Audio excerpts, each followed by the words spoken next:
Okay, let's gradually move to the seminar. Welcome everyone, and today we are happy to have Vladimir Rosenhaus, and he will give a talk about chaos in string amplitudes. Please All right, thank you. So this talk will be very informal, so feel free to interrupt or take over the talk indeed.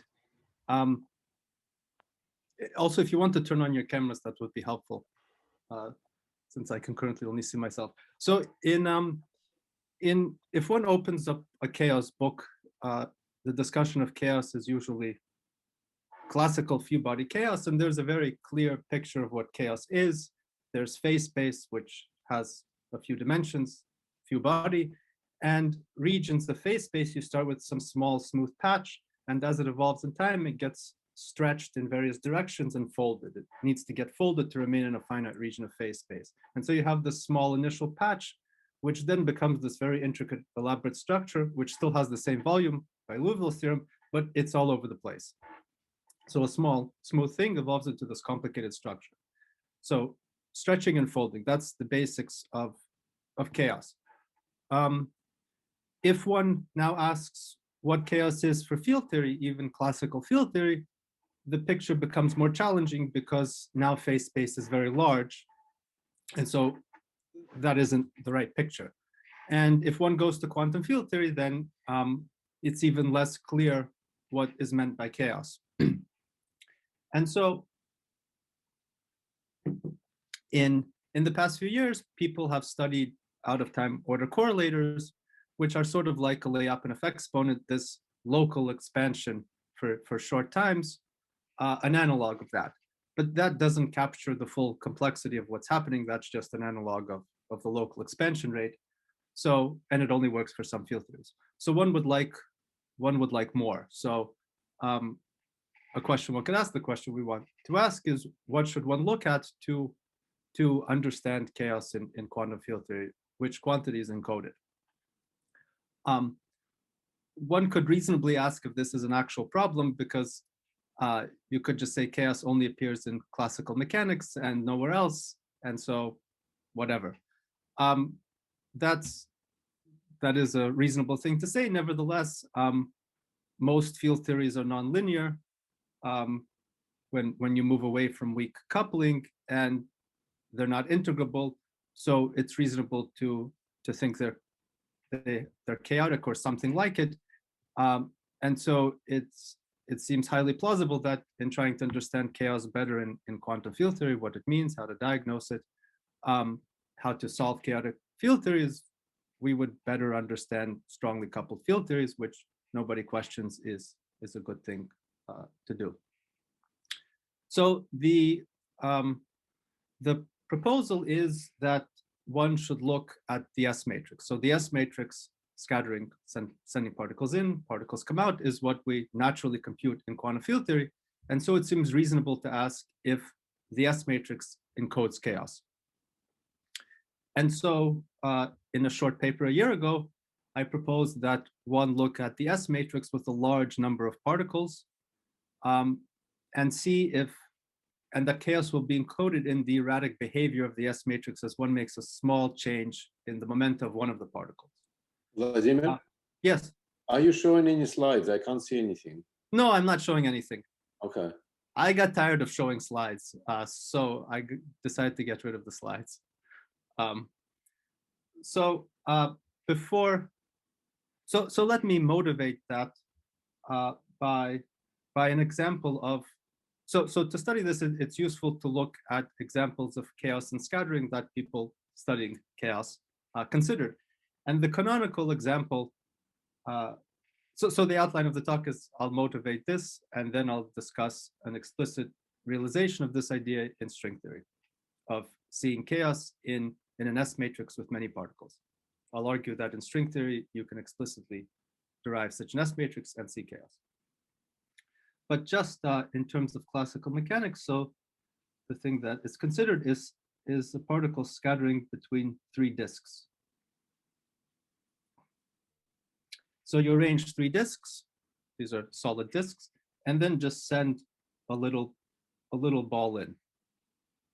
And so depending on how you send the ball in, at which angle will vary the angle at which you send it in, the ball will bounce around between the three disks and then leave at some angle.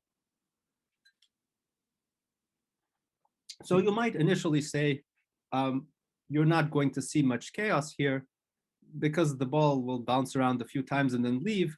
So that's not enough time for anything really chaotic to develop because the process will end rather quickly.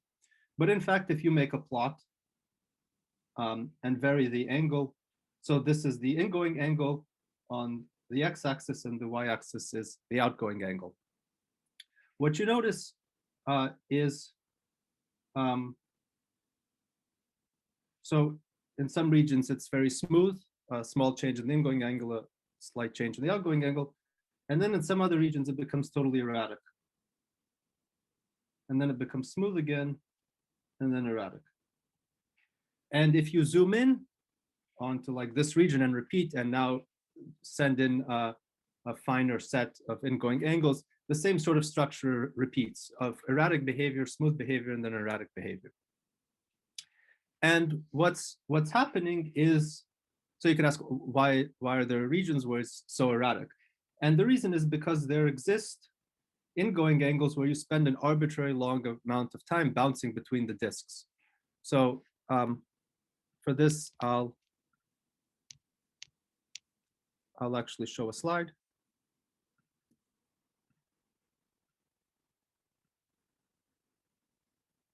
So let me show the slide.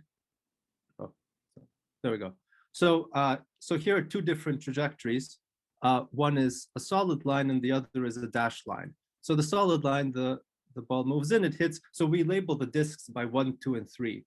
And you can see that the number of trajectories is roughly 2 to the n, where n is the number of disks of times you hit a disk before leaving, because so you first hit disk 2, and then there are two choices. Sorry, we cannot see the slide. Are you showing it? I am. Oh. No, I cannot see. I can't see it either. Well, that's consistent. Okay, let me stop. Okay, I'll stop showing it. It doesn't matter.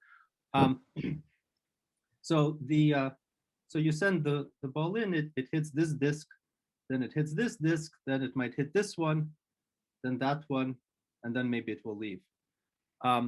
So if it hits, so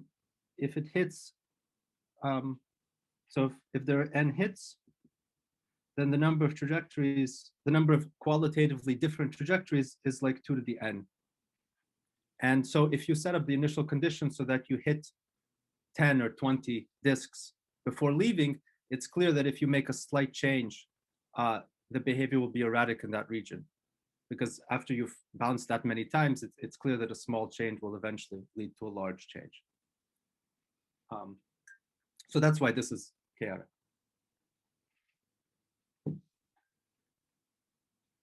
Is any questions, comments? Okay. Good. So with that, motivation, we'll now move to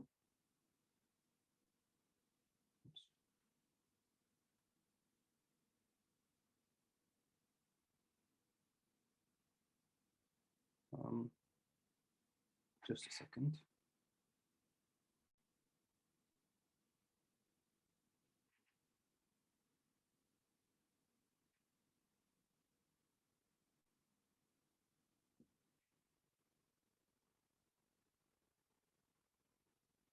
There we go. Good. So we want to do something similar, but in quantum field theory. And so the proposal is that in quantum field theory, we should consider an S matrix with many particles. The reason for taking many particles is we want a state that's far from the vacuum. When we had 3 disks, a single disk is very far from the vacuum. But when we just have an excitation of a fundamental quanta, 1 or 2 of those, that's close to the vacuum. So the proposal is to take an S matrix with many particles and look at the change if you change the momentum of one of the particles.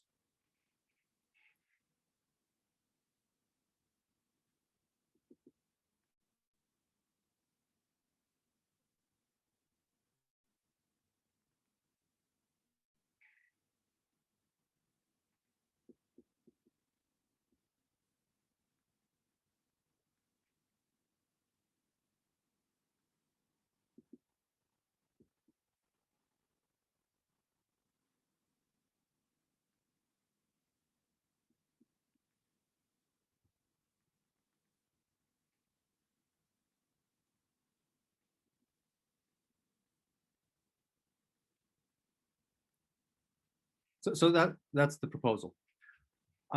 So as you might imagine, this is challenging to compute because one would normally expect that you would only see something at relatively strong coupling, because like in the example of the 3 disks, one could say that's a strong coupling thing because each time the particle hits the disk, it undergoes a large change in its momentum. It just elastically scatters off. So one would think that to see this in quantum field theory, you need strong coupling.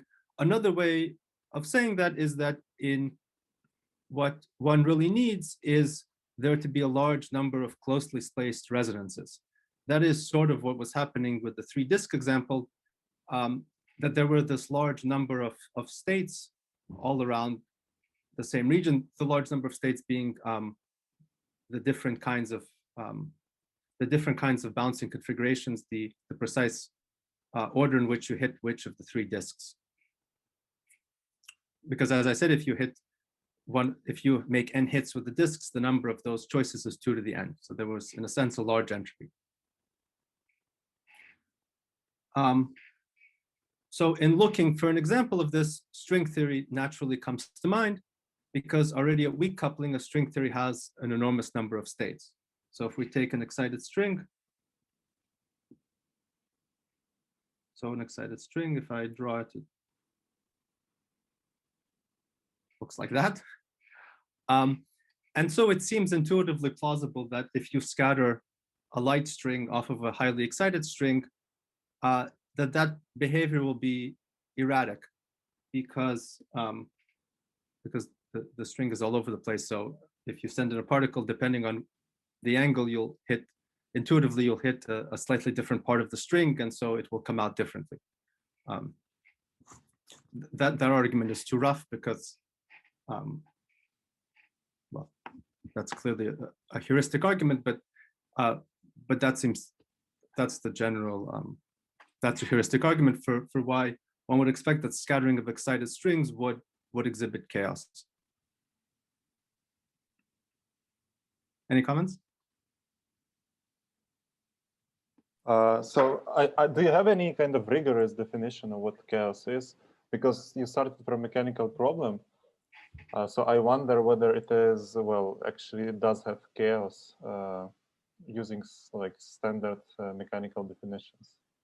If what actually has chaos? Like your first mechanical example. Because you can invent many mechanical problems which have like many collisions, and it seems that the outcome is unpredictable. Let's say you have kind of an angle and you send the ball there, it's like it jumps many times and goes back. It may seem like there are many like scatterings, and that's why it's unpredictable, but you can solve this problem exactly. Solving, okay. So the example of the ball and the 3 disks, that is chaotic because it appears in reviews of chaos, in Lezush lectures of Smolansky. So it's definitely chaotic. There one way one can see it's chaotic is to focus on the attractor. So if one focuses on orbits that are just trapped, so there exist orbits would just perpetually bounce around between the 3 disks. They make up a small fraction, a measure 0 fraction of phase space. It's a fractal. So there's some, if you send in the particle, it's the probability that it will stay between the 3 disks after time t decreases like e to the minus gamma t. But if one just focuses on the set of trajectories that forever remain between the 3 disks, on that set, one can compute a Lyapunov exponent. So that case is definitely chaotic.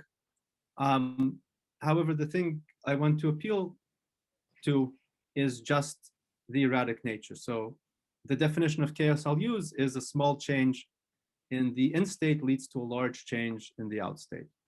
So it's not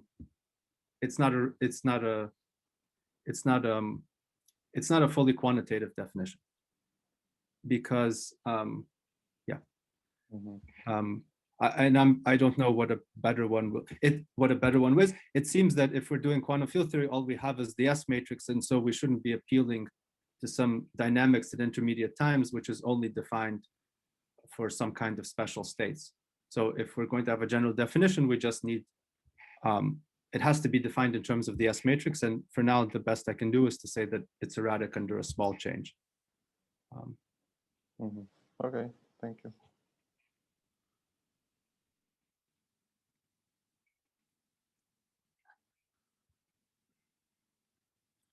Good. So for string theory, if one again opens up a string theory book to find the S matrix for excited strings, one doesn't see much.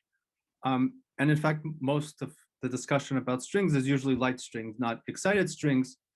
And you learn that it's actually not so easy to create excited strings. The reason it's not easy is because of the Virasoro constraint. So let me remind you. So if we have a string, and the world sheet coordinates are sigma and t, then we expand the string in terms of, just classically, in terms of modes.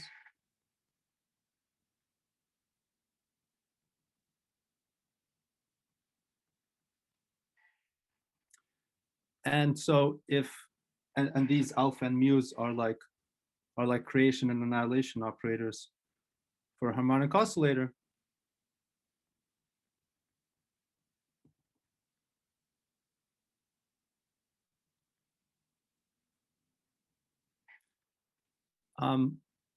And so at first it appears that we can just make an excited state by just acting with a bunch of these creation operators with different ends. So when we act with alpha minus n mu on an unexcited string, this excites mode n in direction mu and adds to the mass an n. And so we could just keep doing this.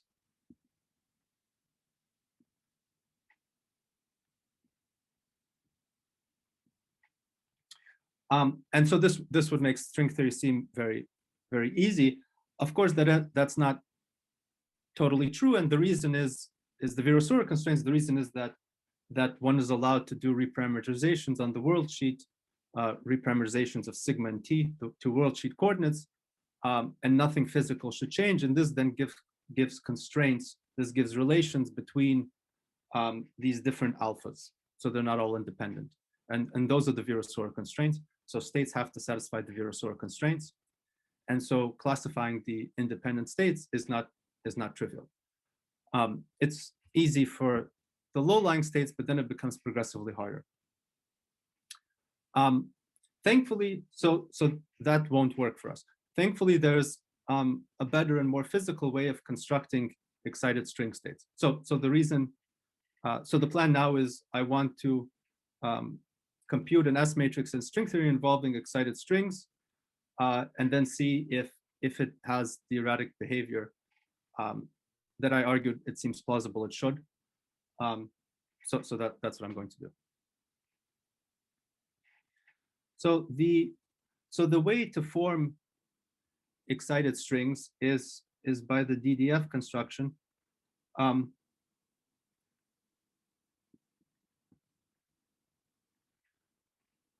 Which was clearly presented in a paper by Skleros and Hindmarsh in 2011, so relatively recently. Oh, I should have mentioned the stuff I'm discussing now is work in progress with David Gross. Good. So the DDF construction was described a little, and the construction is very simple intuitively. So what one does to create an excited string is one starts with a tachyon and then repeatedly scatters photons off of it in a particular way. So the logic is sort of that when you collide two strings, you get a third string, and so we can just get an excited string by just repeatedly colliding photons off of an initial tachyon. And that's what we do. We start with the tachyon, and then we send in a photon and we proceed. In more precisely, at each stage, we take the OPE and pick out the pole. So when we do, if we were to physically do this procedure, we generate many states, and then we do something to pick out the one that we're interested in. So I can say more precisely how this construction works, but I think I'll leave that for the end. The rough point is that if one wants the state alpha minus M1, alpha minus M2, alpha minus M3, these photons are sent in and they have energy. Their momentum is M1Q, M2Q, M3Q, and so on, where Q is an arbitrary vector. So all the photons are sent in parallel and you just vary their energy.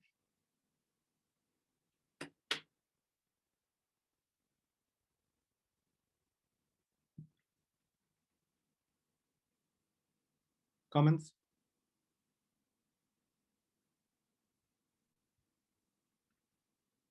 I was told in seminars in Russia, people are constantly interrupting. No one's interrupting me. Yeah, if you want a comment, so DDF is actually, it's similar to light cone construction, just kind of covariantized light cone construction in some sense. So what's wrong with using light cone gauge and considering scattering in light cone gauge? You can do that as well, so it will not be covariant, but I can't do that because in what do I do about, so light cone gauge is, I understand, for classifying the states, because then it's just the transverse modes, but the mode, so there's alpha plus, alpha minus, and alpha I, and the transverse ones.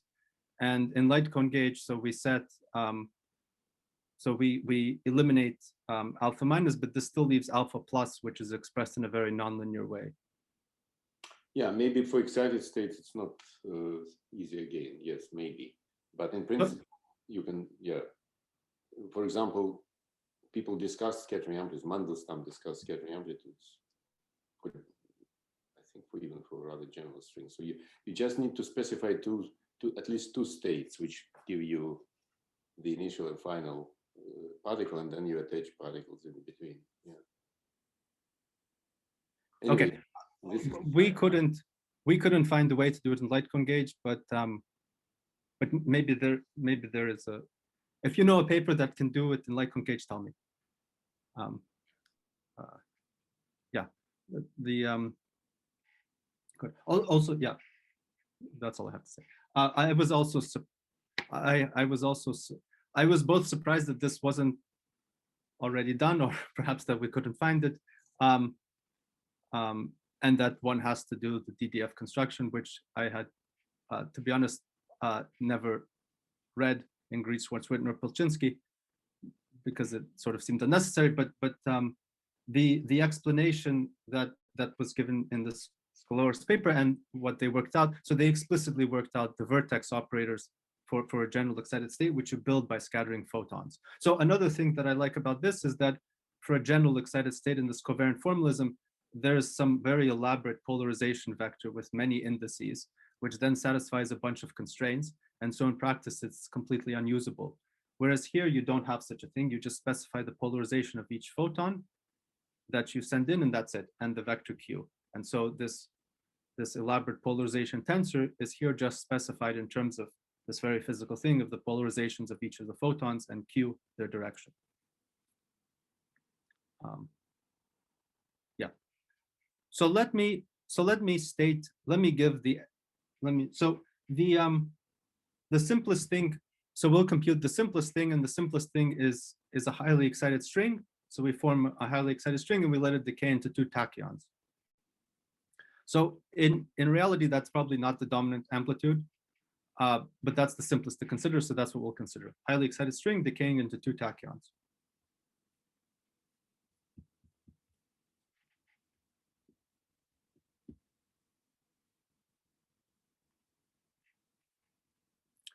So what we find is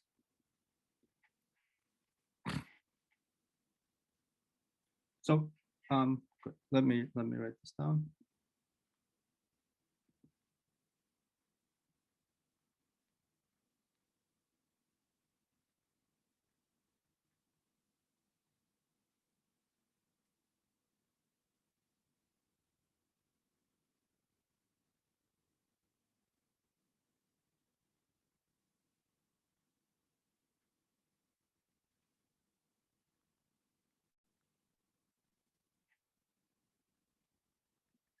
So the state, so the excited state, so it doesn't actually matter which, so the excited state is like this.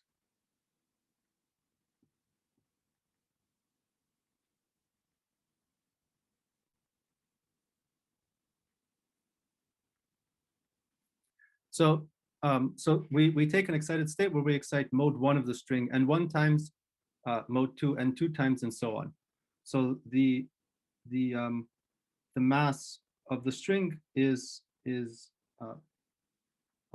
2n minus 1, where n is sum of m and m.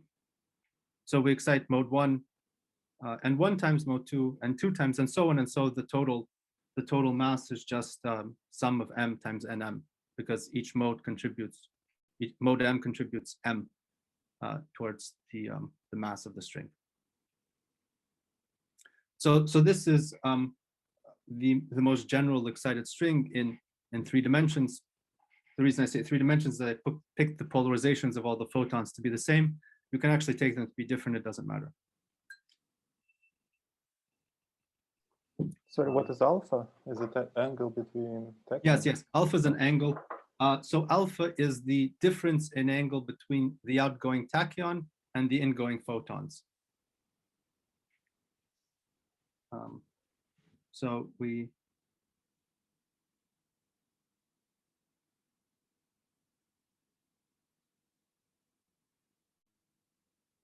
didn't draw this very well.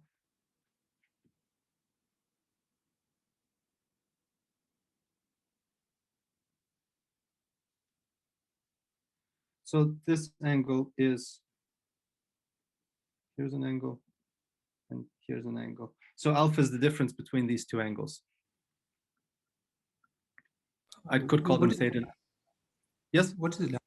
What is lambda?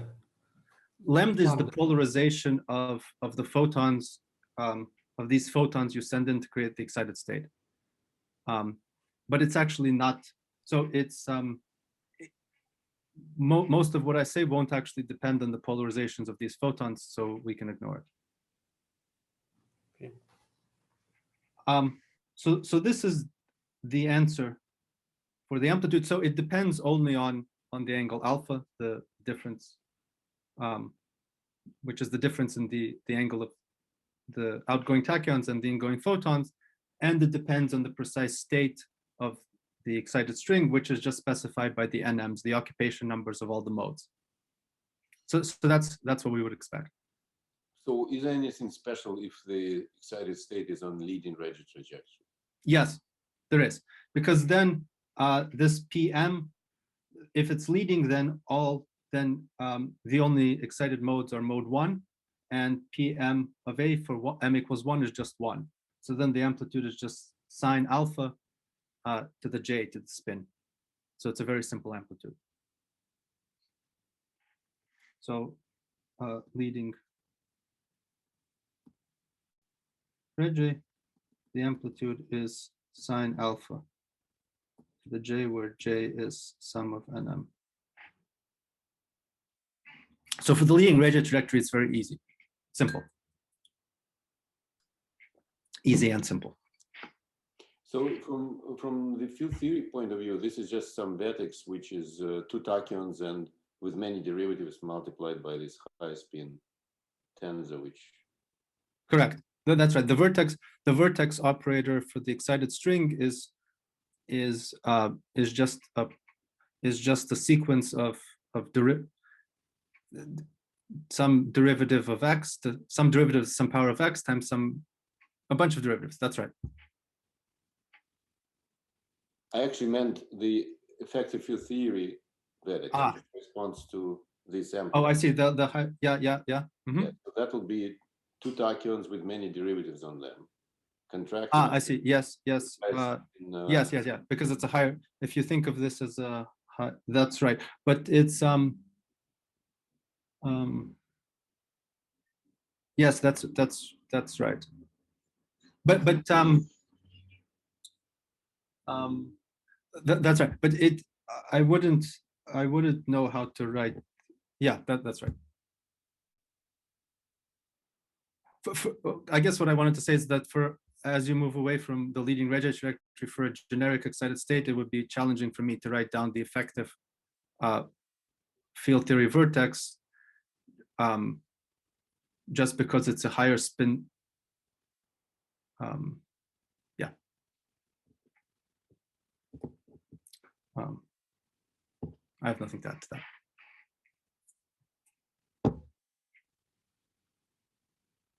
Good. So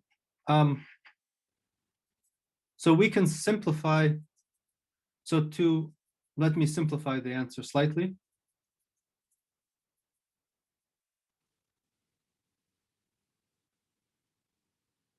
I'm erasing the whiteboard.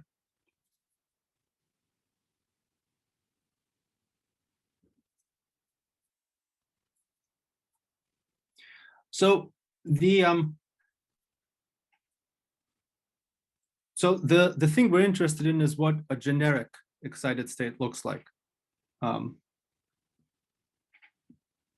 What the decay of a generic excited state. And for a generic state, what you expect is that many of the modes are occupied. It's not like the leading radius trajectory, and they all have fairly large occupation number.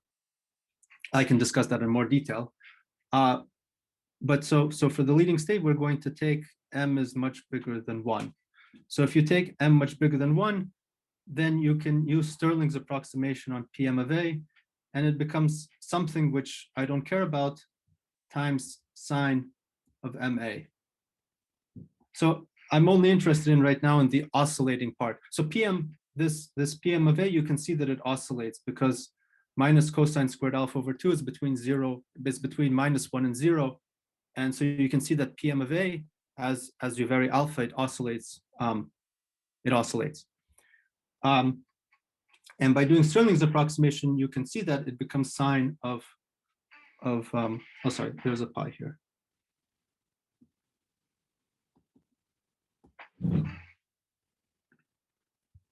And so I can write the amplitude as sine alpha to the j product of sine pi m cosine squared alpha over 2 times nm. So we'll say this is the main result of the talk. So that's the oscillatory part of this amplitude. Good. So again, we take an excited state where mode m is excited nm times. We have that decay into 2 tachyons, and then we look at the amplitude as a function of the angle alpha, and it's a function of alpha, and it's a function of the nms, the occupation numbers of the excited states, and this is what we get. So the claim in the beginning was that this will display erratic behavior. And so there are 2 things we can do. One is we can change the angle alpha. So that's like varying the angle of the outgoing tachyons, or it's slightly changing the angle of the photons used to create the excited state. And you can see that, so if there were only a small number of terms in this product, then it wouldn't be erratic because it's just a product of smooth functions. However, there are a large number of terms, so there are so whenever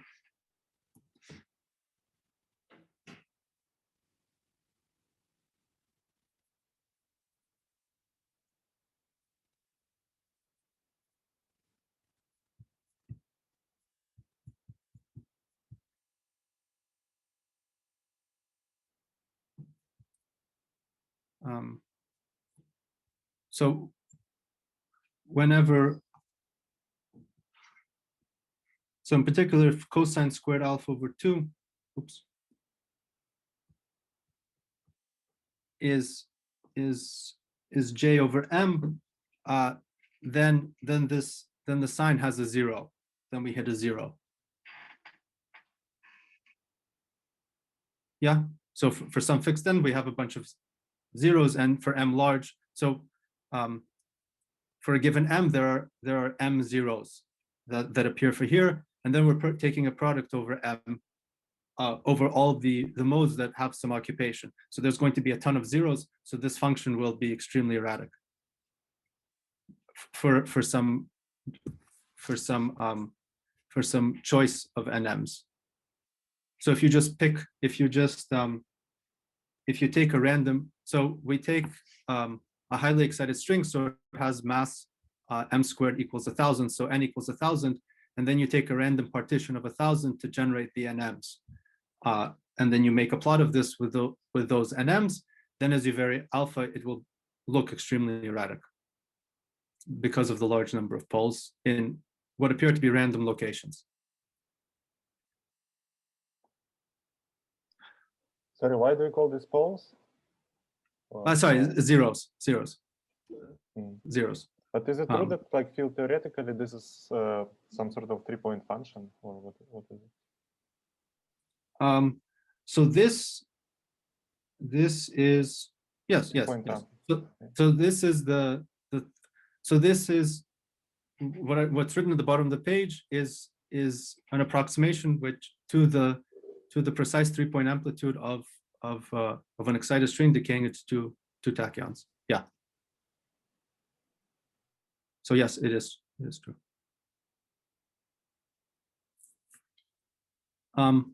Likewise, so it's erratic for a generic excited string. It's erratic under changing the angle alpha. It's also, you can see, if you slightly change the state. So if you slightly change the state, then the amplitude should also change by a lot. So if we take some mode nm for some m, if we had nm equal 1 and nm plus 1 equals 0, then we change the state and make nm equals 0 and nm plus 1 equal 1. So we just flip which mode is occupied. Instead of having mode m occupied, we make mode m plus 1 occupied. So now all the zeros that were present at cosine squared alpha is j over m, they're gone. And now we instead have zeros at this different location of cosine squared alpha over 2 is j over m plus 1 for integer j. So we've caused a large change in the amplitude. And changing, again, changing this occupation number is just, it just means in that sequence of photons we sent in, instead of sending in a photon with energy m, we sent in a photon with energy m plus 1. So it's a small change in the end state.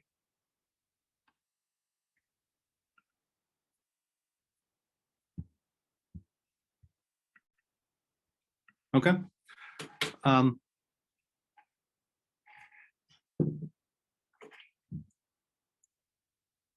Good. Comments? I have a question.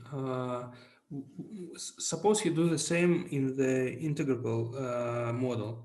You take the highly excited state, which is not an eigenstate with the Hamiltonian, otherwise it would be too trivial, and you scatter some kind of analog of your tachyon, probably a simple state. You add a simple particle and you scatter it off all particles, of all excitations that exist.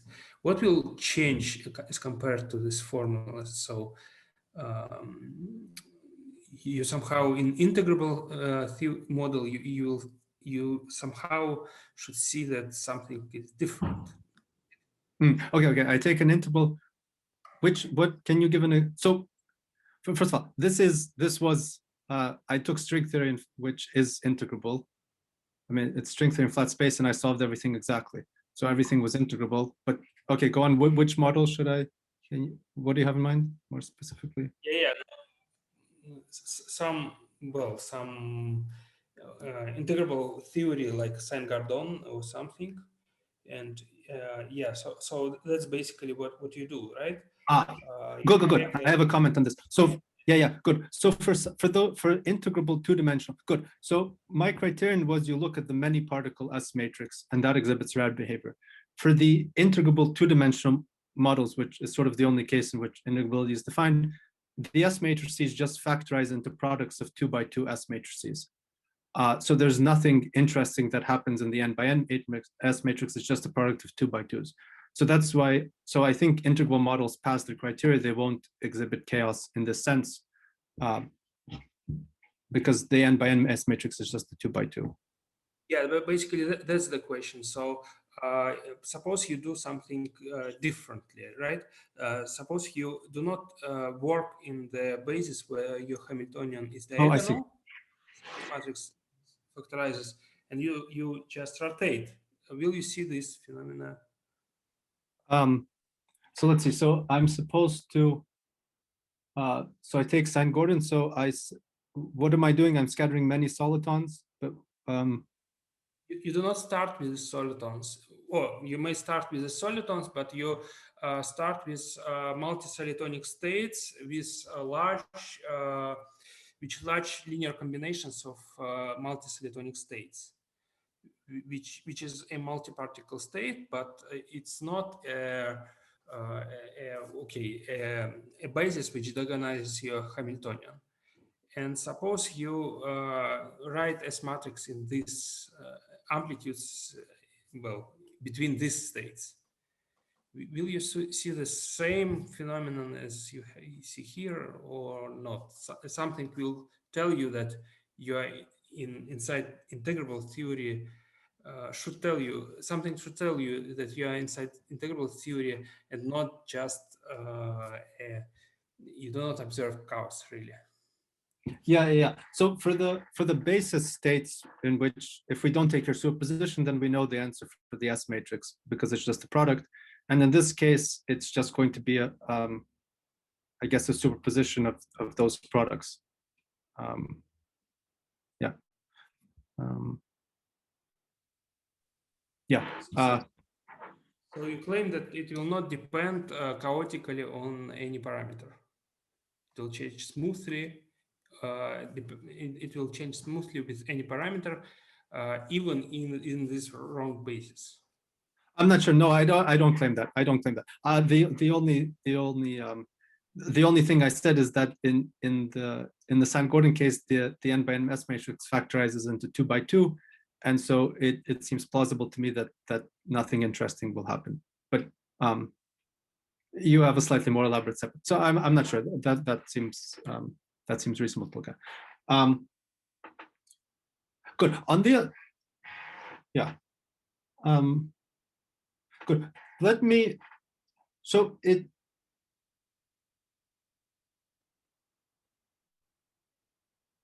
I think one should not confuse solvable with being integrable, because like SYK is solvable, but it's chaotic. Here we computed some amplitude. The claim was it's also chaotic. So if one opens, it's useful to draw an analogy with.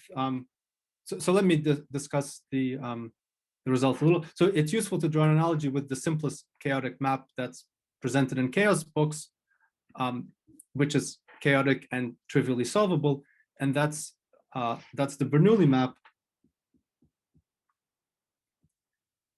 So the simplest possible system is with a one-dimensional phase space and discrete time, and so that's what this map is. X of t plus 1 is 2x of t mod 1. So so phase space is just position x, which belongs in the range 0 to 1, and at each time step you just double x and then take mod 1. So the doubling x is the stretching, that's the Lyapunov behavior, and then mod 1 is the folding to make sure that x remains within the region 0 to 1. So there's no chaotic map that's simpler than this.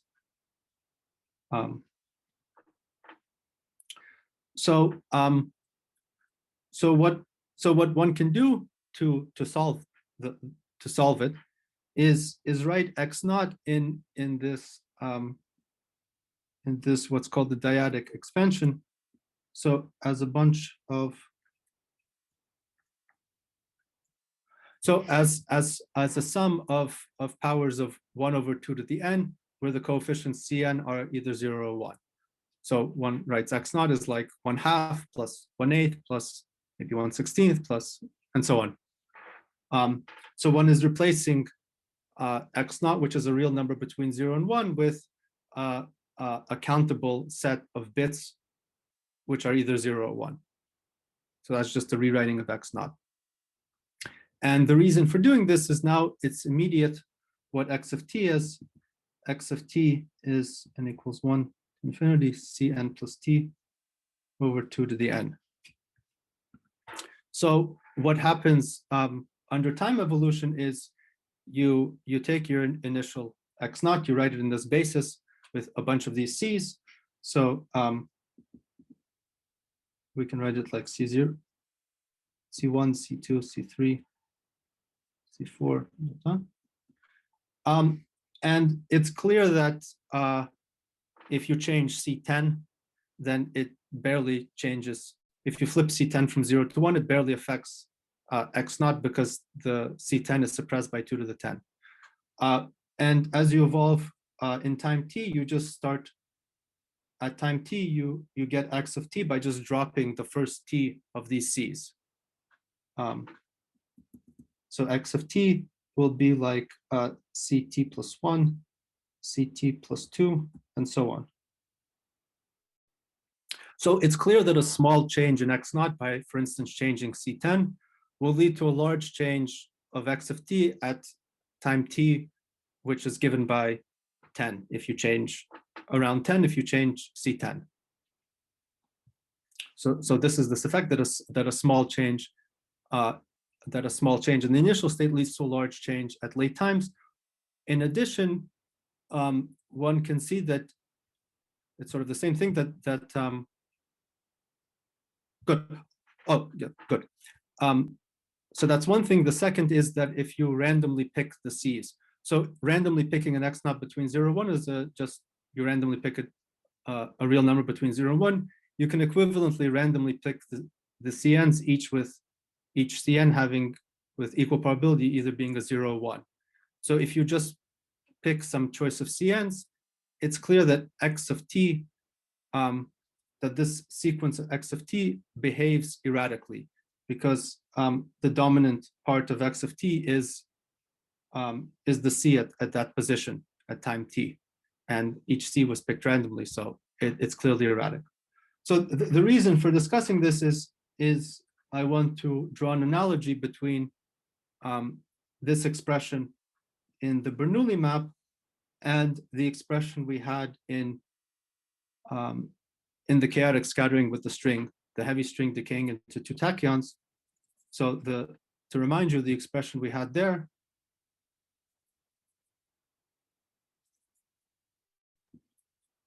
was the amplitude sine alpha to the j, which doesn't matter, this sine pi m cosine squared over 2 to the nm. And so there's something of an analogy between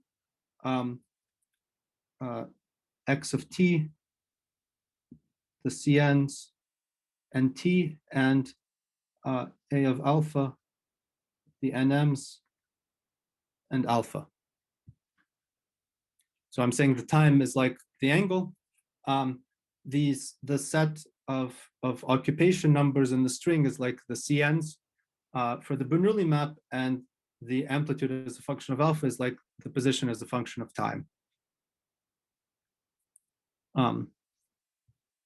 So the analogy is of course imprecise, but it's the best I can do, the best we can do. I think it illustrates it illustrates the fact that what's happening in both of these cases is that we're inputting this set of integers, a long set of integers, and then what we're getting out is dynamically realizing this in a chaotic quantity.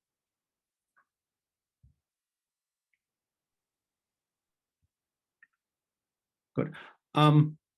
Questions, comments? Why did you have to compute anything? Could you just take, I don't know, Venetiano amplitude? It has not only like infinitely many zeros, but also poles, right? Is it Yeah, also but what's nothing's erratic. Nothing's erratic. But you kind of slightly move in the Mandelstam plane, and you get like randomly one infinity. Well, not randomly, but they're integer space. It's so that thing you don't consider chaotic. No, there's nothing erratic. If you change there's nothing erratic. There's also nothing you can change. So here I can. Well, I mean, there's a function of t, s and t. You change kind of momenta, and you encounter one pole, then the other. Yeah, but the poles are at precise locations, and you can't shift their locations. But here also zeros are at precise locations, aren't they? For the excited string? Yeah. Yeah, good. But then you can change the excited string. So I can do a small change in the state of the excited string by changing some of the NMs or by changing the angle of the photons, effectively the polarization, and get a large change in the amplitude. Whereas for Veneziano, I have nothing left to vary. Mm-hmm. Okay. Yeah, I think it's important that one, I think at the end it's important, like I said in the beginning, that one has an S matrix with many particles. And I'm interpreting an excited string because I can form it by scattering many photons as a case of as formed from many light particles. Whereas Veneziano is just 4 tachyons, so I would call that just 4 light particles, and you can't see chaos in an S matrix of 4 light particles because you're still very close to the vacuum. Yeah, I think to get something complicated out, you have to put something complicated in. And if we're just dealing with many particles, the only complexity can arise from having a large number of particles. Since the Bernoulli map, you could have said there was nothing, but there you had a real number between 0 and 1, which you can write as this infinite number of bits, the CNs. So that's where all the complexity was.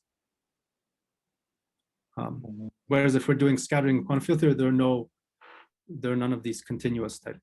Anyway, that's the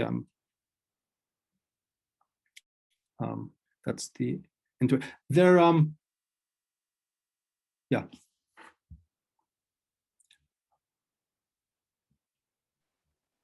May I ask a question? Yes, please. I apologize if there is a background noise. So, Vladimir, there is something which is surprising for me. I didn't realize that you can have a chaotic behavior even in case when you can solve the system. But there is still some tension because I think you started with an integrable model, as Dima pointed out.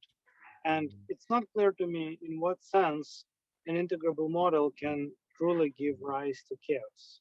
So maybe it is possible to quantify chaos by considering S matrix in a subsector of finite dimensional Hilbert space, write it literally as a matrix, calculate eigenvalues, and see if they satisfy statistics of a circulant. I think it's called circulant and sum.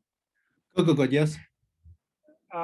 Or introduce some other unambiguous tests, because if you just say the formula behaves erratically, I don't think it distinguishes integrability from chaos. Yeah, Well, maybe that wasn't your goal to begin with, and maybe I should postpone my question until the discussion. Well, after the talk. But yeah, okay. I think.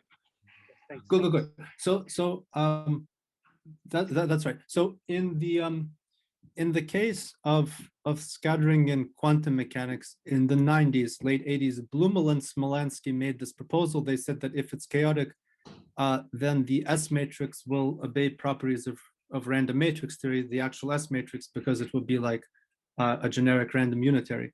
However, that's just what you said. And indeed, one would like something like that. But for quantum field theory, I'm not sure how to generalize their proposal, because the number of particles is not fixed, and so the S matrix, it's not just the number of particles can be arbitrarily large, and so the matrix is too big. So it also doesn't seem to me like even in the chaotic case it will ever be a totally random unitary, because yeah. So it seems that one needs some more refinement of that criteria. Maybe then after you finish the talk, maybe you can comment on the goals once again, because all these debates, whether it's chaotic or not chaotic, they could be semantic. We might leave them for mathematicians. Maybe you can just comment why you care about chaoticity, and depending on your motivation, it would be clear if your example is chaotic enough in that sense.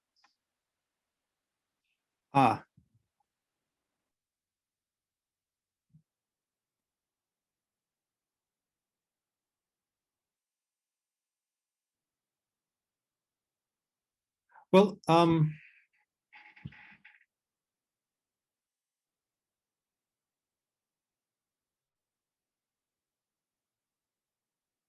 what do we care? So it seems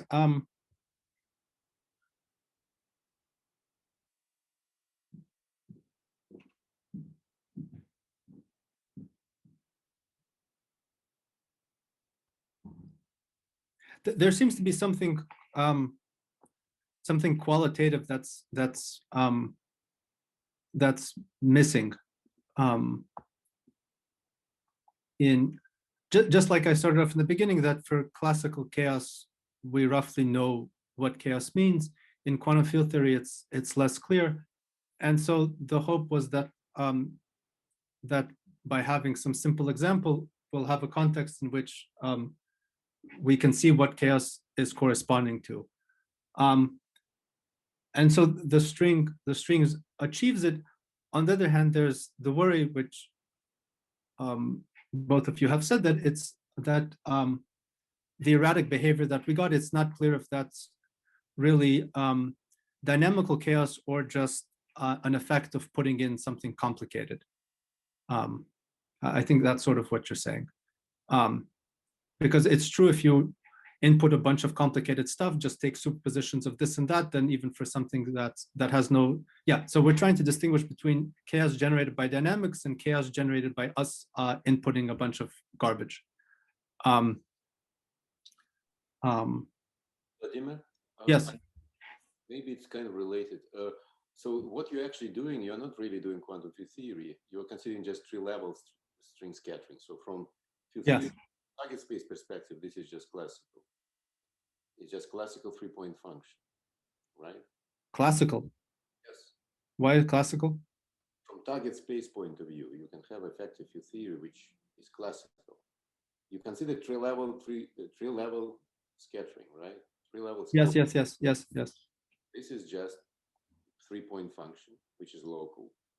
But it's not classical. The amplitude is an classically there's a fixed outcome. So classically a string with, well, I'm not sure how, but just a second. Consider scattering of 3 gravitons in string theory.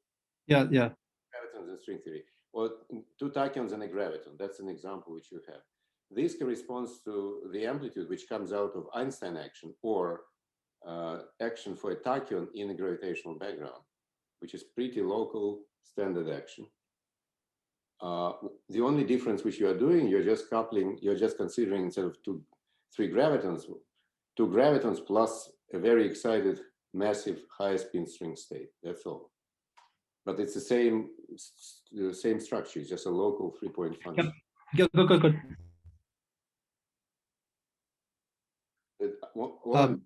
But if it was, yeah, from target space point of view, just a local field theory 3-point function in classical field theory, classical 3-level S matrix. Yeah, good. It's good. So we're not doing loops, and we're at leading order in G string, so it's classical in that sense, but it's not. But there are probabilities involved because there are amplitudes, so it's not really classical. Level-less matrix is involving probabilities, yes. So I can't.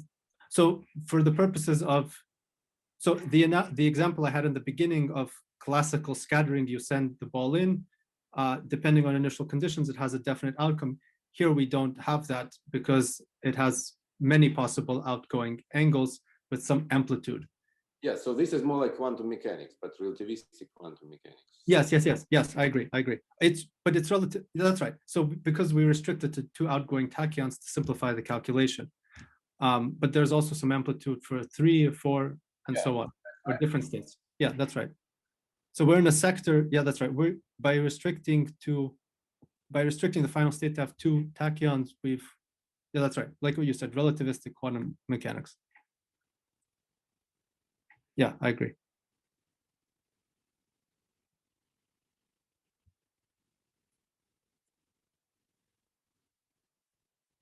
Okay. I was done anyway. So are there any other? I guess I was done anyway. So are there any other questions? What would you expect from this picture if you consider as highly excited states with big occupation numbers, something like a coherent state, and then you would smoothly change it?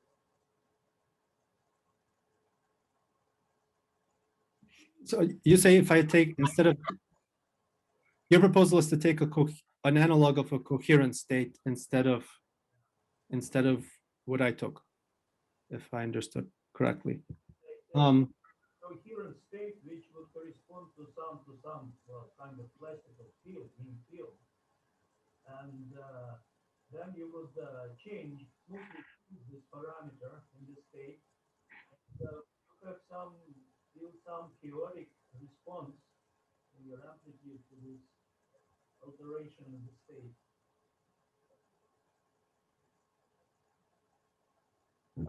I could only partially hear what you said. So, well, one thing you may have said is we were taking sort of alpha minus 1, alpha minus 2, alpha minus 3, this kind of excited state creation operators. One could do a coherent state where you exponentiate this whole thing. So, I'm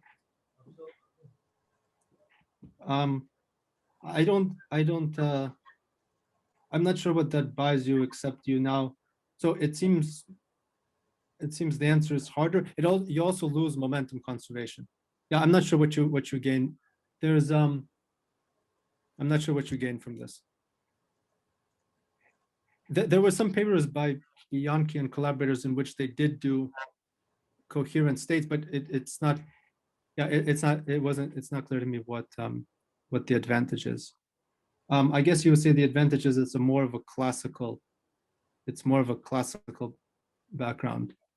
Yeah, but perhaps. Perhaps. Perhaps it's a useful thing to consider. Then the excited string would look more like a classical string, you say, I guess.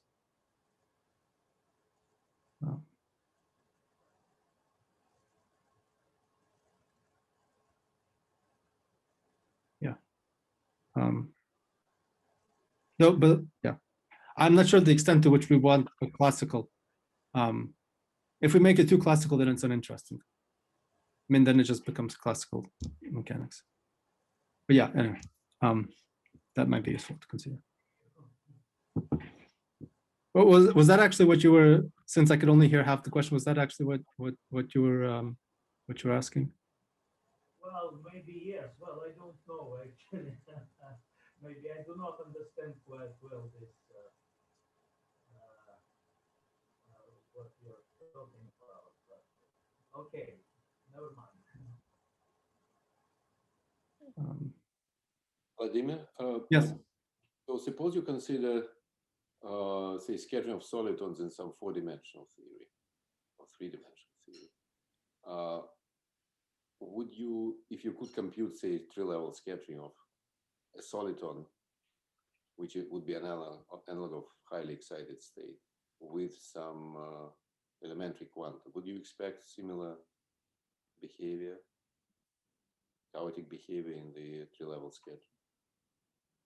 Just one soliton with one. Yeah, analog of what you were doing. It's like excited string state is like soliton sort of state with lots of energy, so, compared to elementary one.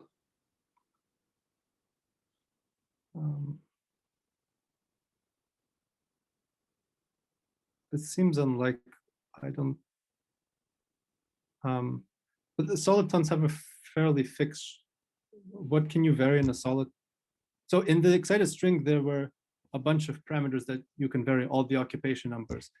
Soliton, in my mind, there's not much you can vary. Yeah, but there you vary, yes. So you have many more degrees of freedom, yes, in a way. Here you have, say, spin, more mass. Yeah, But, so then I don't think it would be chaotic. Yeah. Then Like, I think you need to take 3 solitons, like Yeah, with the example of the 3 disks. Okay, yeah, so you need a state with many parameters in a way. Yeah. Yeah, you need, yeah. There was an example very similar to what Arkady says, example of scattering of kings, of 2 kings in dimensions, in 1 + 1 dimensions. The king in 1 + 1 dimension has two parameters actually. One of them is position of the king, and the second one is a breathing mode, because if you excite it, it starts to like oscillate. So the 2 parameters per king. And if you take 2 kings, there are 3 degrees of freedom. So this is like 3-dimensional classical mechanics.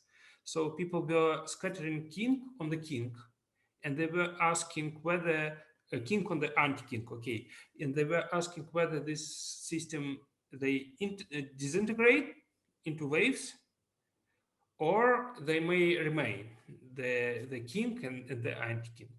So the outcome was chaotic as a function of relative initial velocity of the king and anti-king, because that was effectively, the system has 3 degrees of freedom. The positions of king and anti-king and their breathing modes. Well, center of mass. So maybe that is the example that Arkady wants. Where was this? Where was this? What is this? Where was this done? This example? Well, I don't remember the citation. I can find it if you want, but that was in 1 + 1 dimensions, and that was a set of numerical papers, numerical experiments with kings.